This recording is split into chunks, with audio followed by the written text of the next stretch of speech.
Hello, this is Curt Pringle, and thank you for tuning in to the Talking Issues series. Uh, it is so great to talk to people who have such professional skill and who've really created a lot. And today, I hope you'll be excited to hear this new episode. You know, you think about the phrase man about town, someone who is a part of a community and a part of that town. And in Orange County, we have had some unbelievable business leaders like Don Bren and the city of Irvine. The creation and the expansion of that community is just unbelievable, and it really is pushed by one person.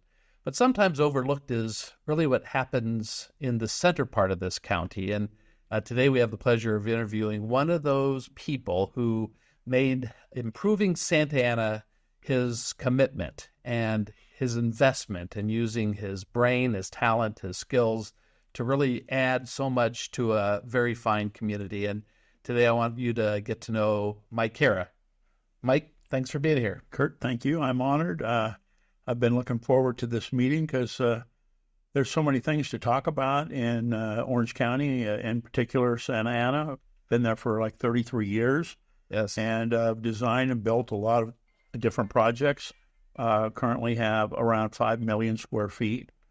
They used to say when I was renting county space, I used to say, you can rent from me or you can rent from me. Yeah, exactly. So don't jump way ahead on the agenda. Let's talk about you. I think people would like to know who you are. So you grew up in Southern California, in Whittier, I think, is what I read. And, you know, what was that? What was your family involvement at that time? Yeah, I was born and raised in Whittier, and my dad was a machinist for water and power. Yes. And he could build anything. So, you know, by the time I was 18, you know, I could do wood, build products, whatever it is, metal, working, building cars, all of that. And my mom was a school teacher for Whittier Union High School District as a history teacher. Right. And then you took the love of building and craftsmanship to get a degree at Long Beach State? Went to Long Beach State, to be an architectural engineer. Oh, that's great. Yep. So that helped you when you set up? Not really. Were you first in the construction business, right? I mean, you still are. I but was, yeah. Yes. I actually swung a hammer for 18 years of my life and owned one of the largest framing companies in Orange County. I did probably most of the framing for S&S and Warmington Homes. I had like 10 guys working underneath me, and we were heavy-duty framers, and in the weekends we'd pack our stuff up and go to the river and go water ski racing or boat racing. Right. Yeah, we can talk a little bit about that later, too, because you certainly have a career in that. But with that construction background and being involved, when was the first time you said 33 years ago you invested in Santa Ana? I did, yes. Yeah, it was in the late 90s. And it had to do with, you know, I had been building stuff in Lake Havasu City, the London Bridge, and then I started building some things and adaptive reuse in Long Beach. And then I noticed that Santa Ana, some of the buildings were coming up for sale and they were a little cheaper. And Don Bren had finished the Spectrum, and he was taking all of the attorneys out of there to Spectrum. At that time, the real estate market was pretty bad. Mm-hmm. And so he needed to fill those buildings up, and these buildings were built like in the 50s and 60s. And he matched the $1.35 a square foot for the first 3 years, then market. And so a lot of those guys went and moved there, which almost immediately made that entire city vacant of space. Professional office uses. Yeah. And then right after that, I went over there to build the tallest building in Orange County. That was my idea. And right after that, the county filed bankruptcy. So here I was over there buying lots and going to build this tall building, and the county was filing bankruptcy. That was only about 30 years ago. 30 years ago. Yes, 1994, I think, if 95. I think it was 95. Yes. Yeah, there was a lady named Jan Mittermeier that they had hired to put it together. Right. And I got together with her, and I redesigned how I could consolidate all their satellite offices, because they had a lot, into these buildings, and then bring them down to the Civic Center to cut their costs. And it really cut their costs in inter-office transportation as well. They had to get rid of all the vans. They had everything downtown. And I took and got all their location and their number of people that they had, took their org charts and then replaced all the people on different floors of these different buildings so they would all work together. Yeah, I mean, a part of that is how do you take some of the older business or building stock that was there and make it modernized? But, a lot of talk today is, as we face this downturn in office use, what do you use some of those older offices for? Right. And in this case, that's the discussion of using offices that were built in the 80s, 60s. Back then, what you bought is 60s era buildings, and now they're 80 and 90 era buildings. Correct. And how to reuse them for other purposes. I think I like the whole phrase and concept of adaptive reuse. And Santa Ana, I think, is the only city in Orange County that has an adaptive reuse ordinance that helps repurpose those office buildings into something else. And I know you took one at 888 North Main and took an old office building and repurposed it really as a residential building. I did. I actually helped, and I was the one that that ran the lead for the adaptive reuse in Orange County. Right. And that the city of Santa Ana thought it was a great idea. What I really liked about it at the beginning, it appears as though you were going to get a lot of kudos, so to speak. You would maybe not have to pay for all the building permits, or the taxes would be changed. I never saw any of that, but but they did help expedite the plan checking and that type of thing. But also some of the regulations, right? Like ADA or some of the environmental regulations. CEQA. Required for you to bring up to a current standard. You could use the building as it was and build from there. Correct. Yeah. CEQA is a big deal, California Environmental Quality Act. Right. And also EPA, Environmental Protective Agency Acts. And you have quite a few different things that you have to comply with, that you would comply with only in a new building. Right. And it started out that we didn't have to do that, but all of that's union and state regulated. And they thought, well, we're not going to allow him not to do it, but we'll make it a little bit less. So there was a lot of additional cost that I thought the adaptive reuse would have shortened that down. Otherwise, you end up with buildings that are 50, 60 years old that at the end of the day would be vacated and eventually torn down. Yeah. I think that is a challenge that I know a lot of developer friends of mine or office owners say it's almost impossible to convert those. And yet you look at the 888 building on Main Street in Santa Ana is a great example of how someone can do it, even though it's going to be difficult and costly. So it's not like really cheap. People that look and say, oh, the building's already here. All I have to do is put interior walls. But, oh, no, there's a lot more. Oh, there's a lot because of the codes and everything that apply to residential. A lot of it has to do with fire life safety and corridors and fire sprinklers. None of that was in the old buildings. Right. So those additional costs are in there. But what's really good about it is originally I tried to find some lenders that would come in. We were looking for about $8 or $9 million in a construction loan it's basically a big TI. Right. And to convert it into residential. And I couldn't find anybody to do it. Nobody believed that you could get even $2.50 a foot rent. And at the end of the day, they were right. We got $4.50 a foot. So we ended up selling the project. I sold the project for $58 million before it was even finished. And we had the thing like 90% leased out before certificate of occupancy. A lot of that has to do with urban chic, the way of life, the living. The kids nowadays want to live in 500 or 600 square feet, but we built big kitchens and things that they could live with that would be a lot of fun. Yeah, no, but see, urban chic, I think that is what the style you have in mind when you look at all the restoration you've done in Santa Ana. Yes. To bring about that look and preserving a lot of those buildings that, maybe Orange County's not as old and has the infrastructure as LA does, but right. In fact, we are now getting buildings that are old just because right. we're in the 20s, and a lot of that product was built a long time ago. And so when you talk about adaptive reuse and repurposing buildings, I think it's really important to look at you to see what you did in bringing the Orange County High School of the Arts to Santa Ana and to into this community. And in fact, I was sharing with you earlier, I was on the OSHA board when they were renting space at Los Alamitos High School, when they were starting to look for how do they find a permanent home. Right. And you are the reason they have a permanent home in Santa Ana. Thank you. Yeah, that's a really something that's near and dear to my heart. And because of that project, I've really come to really enjoy doing education. I think my legacy at the end of the day, especially in Orange County, I would like that to be the guy that's done the most that you could possibly do for these kids in education.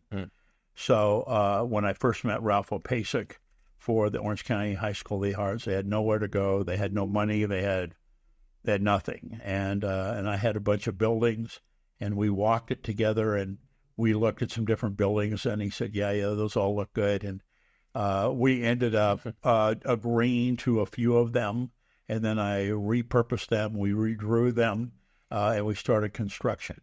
He needed, within 8 months when we started, he had to have the average ADA of 800 students, average daily attendance. And to do that, if he didn't, he would have lost his charter for the school. So we exceeded that. We got it open, and it was a great success.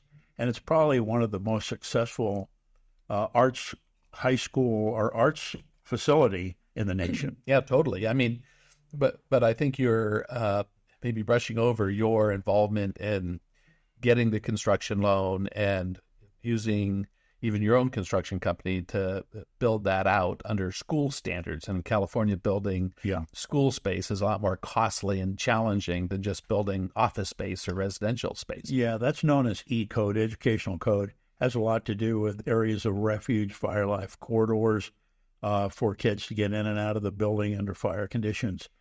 So there's a lot of safety things. There's a lot of earthquake prevention to keep the building from collapsing. They were trying to get money, but they couldn't find it.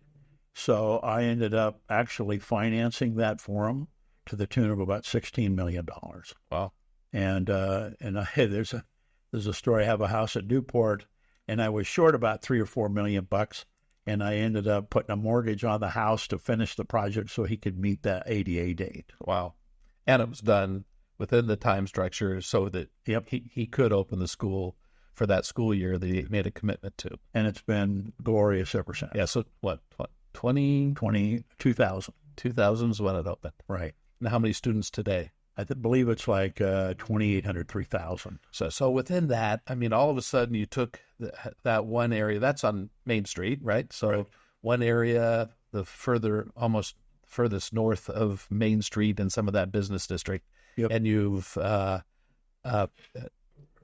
brought in so much more vitality, and there's kids around and parents and walking on the streets and connecting. I mean, it really does show that broader value of bringing activity into an older community. It is. It's really great. Right at first, I didn't see any of this, but right at first, a lot of people were saying, do we want to bring our children? A lot of them lived in Irvine, Huntington Beach, some of them, even in as far as Phoenix and stuff. And they would come for the week and have their children there. And they were kind of worried of the fact that the reputation of Santa Ana wasn't so good. And so maybe we should really not have our kids go there, but the reputation of the school in Los Alamitos and everything was so good, they wanted their kids to go to that school. So, and over time, it's proven to be a very safe city, a wonderful place to be. And the school and everything has flourished into not only the 2,000 or 3,000 kids that are there now, but an additional 2,000 to 3,000 kids on a waiting list to get in. That's crazy. And spectacular alumni as well. The alumni is crazy. They've gone on to do so many things. Right, that have received, that investment by you and the city and of the OSHA to really set up careers in that field. That's tremendous. Yeah, it was really good. It was kind of different. Right at first, they had to get a lot of computers and everything, so they went and got all those. And they cost so much money, and they weren't bringing it in, that at the end of the day, they didn't have enough to pay for the equipment after a year. And the teachers were so kind as to take like a quarter of their salary to help the school to continue on. And then Ralph came in one day with another guy. The principal that was there, Ralph Opasek. Right, the principal. Yes. And Steve Wagner, who is also one of the top educators there and stuff. They came in and they said, we need, and then they hand me this little message, and they lay it down on the table, and I pick it up, and it was $800,000 to pay the teachers, or they were going to leave because they weren't getting paid, and they had to go on. Wow. So I wrote a check that day for $800,000, paid for the teachers to stay, and the school has been incredible ever since. And it's so heartwarming for me. I go to different places. My wife and I were shopping at the store, and this about 16-year-old girl and her mom are shopping down there on the same aisle, and she's pointing, and she's pulling the cart. She wants her mom, and she says, you know what, aren't you Mike Harrah? And I said, yeah. She goes, Mom, this is the guy that built our school. And it was so incredible. I mean, not all the money in the world would have made any difference to me. Right. At that time. And you're somewhat recognizable, so that's awesome. And yeah, and I look like ZZ Top shot Ralph. Exactly. And I'm sure they do. Yeah. I'm sure they do. So, but that is not the end of your story of investment in Santa Ana. I know right now you're excited about your project, the corner of 3rd and Broadway, an old city parking structure that you're taking over and totally revitalizing that corner. Yeah, that's an old parking structure that the city built in 1980. It's about a 500 car. 1980 sounds to be old parking structures. That it is. Makes us all feel kind of old. It is. It seems like yesterday. Exactly. That's the scary part. And so the garage goes from pretty much almost from Main Street to Broadway. It crosses completely over Sycamore, and they built the garage right over the street so that through traffic could go through. But we ended up going and winning an RFP for a disposition development agreement with the city. The whole project is right around $230 million, which includes a 15-story, 171-unit apartment high-rise tower, a 10-story, 75-key hotel, about 20,000 square feet of retail on the first floor. And then we're going to have a deal so that we have outdoor events that connect everything between 4th and 1st, Main, and Broadway, to have that on every weekend. And it connects directly right now to where the light rail station's going to stop. Yeah. Oh, that's great. So when is that going to be done? It'll take about 2 years. I see. Yeah, a couple of years from now. Oh, that's good. We've got all the permits. We have everything done. We're going to start construction probably October. Yeah. Oh, that's great. Of this year. And yet you have not given up on your biggest vision for Santa Ana, if I could paint it that way, and that's the desire to have the tallest building in Orange County and right in the middle of Santa Ana, known as One Broadway. One Broadway Plaza, yeah. You know, it's amazing. That's what brought me to Santa Ana to start with, was to be in the Civic Center area, to build the tallest building in Orange County. And it has taken about 25 years. A lot of that had to do with CEQA, California Environmental Quality, to build a building of that height. The amount of work that needs to be done and things that you have to abide by is tremendous. And so you have that, and then you would end up having things like the parking situation. So you have how many cars a day are going to be in there, parking ability. You have air quality control. You have a lot of things. And to comply with that, you have all these different groups of people that actually come around and actually do a lot of that work, consultants. Right. And those consultants never seem to be able to make up their mind, and one book turns into 10 books. Exactly. And then you got city council, and we actually went through like 4 different city councils and 5 different planning commissions before it was finally approved. Yes. So your first iteration of this was primarily office space. It was. And therefore, it's interesting for people to stop and think, okay, what is a piece of property eventually going to be in its final disposition? And it's not necessarily always what we start with. Right. I mean, I think right now we're sitting on farmland in Anaheim, if it was the same use as it was 100 years ago. So everything is going to change and evolve in a certain sense. So you have lived that evolution in this 37-story office building, and now what do you envision that building to be? Now we got everything changed over to, we got a variance to do the entire building in residential. Oh, so we're going to do apartments, which is the highest and best use right now. It's less than 1% vacancy, and it'll be the rate would be a market rate. So we're going to have some really incredible views. You'll be able to see Catalina, sunsets. We're going to set up a deal. We have 16 restaurants throughout the entire projects, 2 world-class restaurants on the top of the roof. We have parking set up.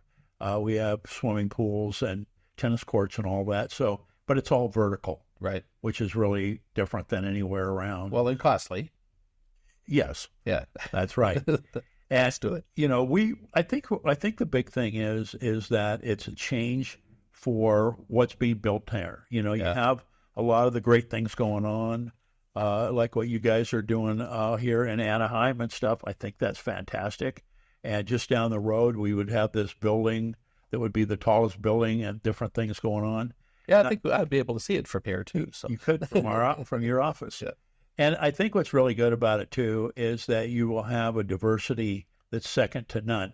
And between Anaheim and Santa Ana, I think we will have probably the nicest, the most incredible cities across the nation. Yeah, no, it's spectacular. So what is your current timeline on that? That building, we're now actually under construction. We have a foundation permit. So we have about 640 piles in the ground. We're building that. We will start with the mat foundation at the end of the year. And by, I would say, May or June, we'll be at street level with the foundation. And then you'll be able to see progress above street level after that. All right. The next 3 years. How many floors of parking? Or it's 9. It's a neighboring building, right? Is where the parking is? Yeah, the parking is above ground. Right. And it's actually nine floors. It's 2,500 parking spaces. Wow. We don't need that much. As residential, we need about 1,800. But for commercial, when it was built, we're going to leave those alone. And we have a double helix in the center, so the ramps don't go up and down on the outside. I designed that actually to do that so that we can eventually build apartments on the upper floors of the garage. I see. Yeah. Oh, that's great. And it's all the Mike Harrah vision. So people may or may not know about you, as you also are a licensed member of the Screen Actors Guild, and you have been in a lot of movies. So that's the fun side of you, or is building the fun side of you?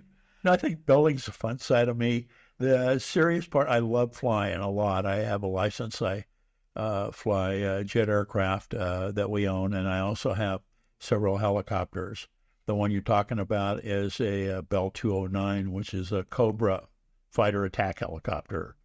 And I bought that out of Fort Rucker about 20 years ago. Yeah. And I've flown it in quite a few different full-length motion picture movies. Right. Well, share a few of those so people now will go. We did G.I. Jane, The Rock, Con Air, The Siege, Austin Powers 3, The Hulk.